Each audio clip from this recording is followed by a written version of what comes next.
Marcher avec Dieu. 4. Identiques mais différents, différents mais identiques. L'une des choses qui nous trouble souvent dans notre marche de foi, en tant que peuple de Dieu, en tant qu'enfant de Dieu, c'est la tension entre ce que dit l'apôtre Paul. Il y a un seul Seigneur, une seule foi, un seul baptême. Et la réalité qui est que, même au sein de la même Église, entre frères et sœurs dans la foi, nous restons tous si différents. Oui, nous pourrions dire que nous sommes différents parce que nous sommes hommes et femmes. Par nos âges ou nos parcours. Mais si nous avons tous reçu la même grâce par le même Jésus-Christ, nos vies ne devraient-elles pas se ressembler? Pareil. Lorsque nous commençons notre marche de foi par l'appel de la grâce de Dieu, l'une des premières choses que nous entendons souvent, peut-être celle que nous entendons le plus, c'est « Nous sommes un en Jésus-Christ ». Et c'est vrai. Nous tous qui avons été sauvés par la grâce seule. Nous croyons au même Père Dieu. Et nous avons le même frère aîné, Jésus-Christ. Nous faisons partie de la même famille. Nous sommes tous enfants de Dieu. Ainsi, nous laissons de côté toutes les positions et toute l'autorité que nous pouvions avoir dans le monde. Dans la foi, nous sommes un. Nous nous appelons frères et sœurs. Même dans l'Église primitive. Ceux qui étaient maîtres et esclaves dans le monde s'appelaient frères et sœurs dans la foi. Les maîtresses et les servantes s'appelaient sœurs. Cela n'était possible que par l'amour de Jésus-Christ. C'était aussi l'obéissance au commandement que Jésus a donné. Tu aimeras ton prochain comme toi-même. Nous sommes devenus un par le lien de l'amour du Christ. Et pourtant, nous portons toujours nos différences. C'est dans ce « pareil » qui contient encore des différences que le conflit peut apparaître. Car l'Écriture décrit l'Église primitive ainsi. Tous les croyants étaient ensemble et ils avaient tout en commun. Ils vendaient leurs propriétés et leurs biens, et ils en partageaient le produit entre tous, selon les besoins de chacun. Chaque jour, avec persévérance, ils se retrouvaient d'un commun accord dans le temple. Ils rompaient le pain dans les maisons et prenaient leur nourriture avec joie et simplicité de cœur. La multitude de ceux qui avaient cru n'était qu'un cœur et qu'une âme. Nul ne disait que ses biens lui appartenaient en propre, mais tout était commun entre eux. À cause de ces descriptions, nous pouvons commencer à mal comprendre ce que signifie « être un ». Nous en venons à penser qu'être un signifie être les mêmes en tout. Dans notre manière de servir Dieu. Dans la mesure de la grâce que nous recevons. Dans la profondeur de notre engagement. Différent. La conviction que nous sommes tous un dans le Seigneur peut, avec le temps, commencer à ressembler à nous ne sommes pas du tout pareils. Au fil du temps, nous expérimentons à quel point nous sommes réellement différents. Nous sommes différents par notre genre, notre nationalité, notre culture et notre langue. Nous différons dans notre éducation, nos expériences de vie, notre personnalité, et même notre groupe sanguin. Nous disons, nous sommes un en Christ. Mais même si nous avons reçu le salut par la grâce de Dieu, nous portons toujours les restes de notre ancienne nature. Parfois, nous voyons chez les autres des choses qui semblent totalement inchangées. Et ce ne sont pas seulement des différences négatives. Du côté positif aussi, les chrétiens sont différents parce que nous avons reçu des appels différents. Des visions différentes, des missions différentes et des dons différents de Dieu. Il y a diversité de dons, mais le même esprit. Diversité de services, mais le même Seigneur. Diversité d'opérations, mais le même Dieu qui opère tout en tous. Or, à chacun la manifestation de l'Esprit est donnée pour l'utilité commune. En effet, à l'un est donné par l'Esprit une parole de sagesse. À un autre, une parole de connaissance, selon le même Esprit. À un autre, la foi, par le même Esprit. À un autre, des dons de guérison, par le même Esprit. À un autre, le don d'opérer des miracles. À un autre, la prophétie. À un autre, le discernement des esprits. À un autre, diverses sortes de langues. Et à un autre, l'interprétation des langues. Un seul et même esprit opère toutes ces choses, les distribuant à chacun en particulier comme il le veut. Et l'Écriture continue ainsi. Car, comme le corps est un et a plusieurs membres. Et comme tous les membres du corps, malgré leur nombre, ne forment qu'un seul corps. Ainsi en est-il de Christ.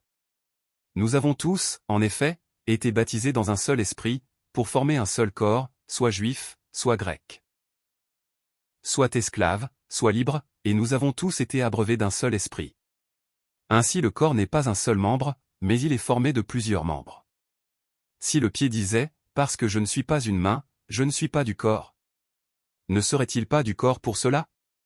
Et si l'oreille disait, parce que je ne suis pas un œil, je ne suis pas du corps, ne serait-elle pas du corps pour cela? Si tout le corps était œil, où serait l'ouïe? S'il était tout ouïe, où serait l'odorat? Maintenant Dieu a placé chacun des membres dans le corps comme il a voulu. Si tous étaient un seul membre, où serait le corps? Maintenant donc, il y a plusieurs membres, et un seul corps. L'œil ne peut pas dire à la main, je n'ai pas besoin de toi. Ni la tête ne peut dire aux pieds, je n'ai pas besoin de vous. Mais bien plutôt, les membres du corps qui paraissent être les plus faibles sont nécessaires. Et ceux que nous estimons être les moins honorables du corps, nous les entourons d'un plus grand honneur. Ainsi nos membres les moins décents sont traités avec plus de soin. Tandis que ceux qui sont décents n'en ont pas besoin. Dieu a disposé le corps de manière à donner plus d'honneur à ceux qui en manquaient. Afin qu'il n'y ait pas de division dans le corps. Mais que les membres aient également soin les uns des autres. Et si un membre souffre, tous les membres souffrent avec lui.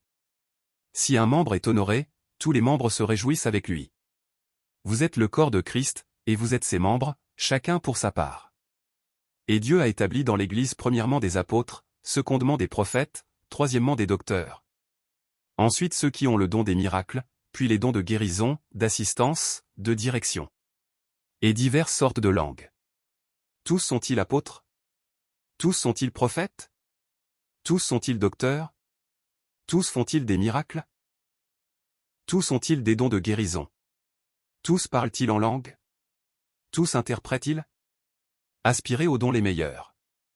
Et je vais encore vous montrer une voie par excellence. Et la Bible continue. Et il a donné les uns comme apôtres, les autres comme prophètes, les autres comme évangélistes, les autres comme pasteurs et docteurs, pour le perfectionnement des saints en vue de l'œuvre du ministère et de l'édification du corps de Christ, jusqu'à ce que nous soyons tous parvenus à l'unité de la foi et de la connaissance du Fils de Dieu, à l'état d'homme fait, à la mesure de la stature parfaite de Christ, afin que nous ne soyons plus des enfants flottants et emportés à tout vent de doctrine. Par la tromperie des hommes, par leur ruse dans les moyens de séduction, mais que, professant la vérité dans la charité, nous croissions à tous égards en celui qui est le chef, Christ. C'est de lui, et grâce à tous les liens de son assistance, que tout le corps bien coordonné et formant un solide assemblage tire sa croissance et s'édifie lui-même dans l'amour, selon la force qui convient à chacune de ses parties. Nous devons reconnaître que nous sommes chacun uniques et différents. C'est la vérité. Nos pensées sont différentes. Nos vies sont différentes. Même notre manière de servir Dieu est différente. Ce n'est que par le Saint-Esprit que nous pouvons devenir un. Ainsi, même dans le mariage, même entre parents et enfants. La véritable unité ne vient que par Christ, par l'Esprit et par la parole de Dieu. Nous devons nous en souvenir. Les mêmes. Lorsque nous reconnaissons que chacun de nous a une forme différente, nous découvrons peu à peu qu'au fond, nous sommes tous pareils. Nos appels sont différents. Nos visions sont différentes.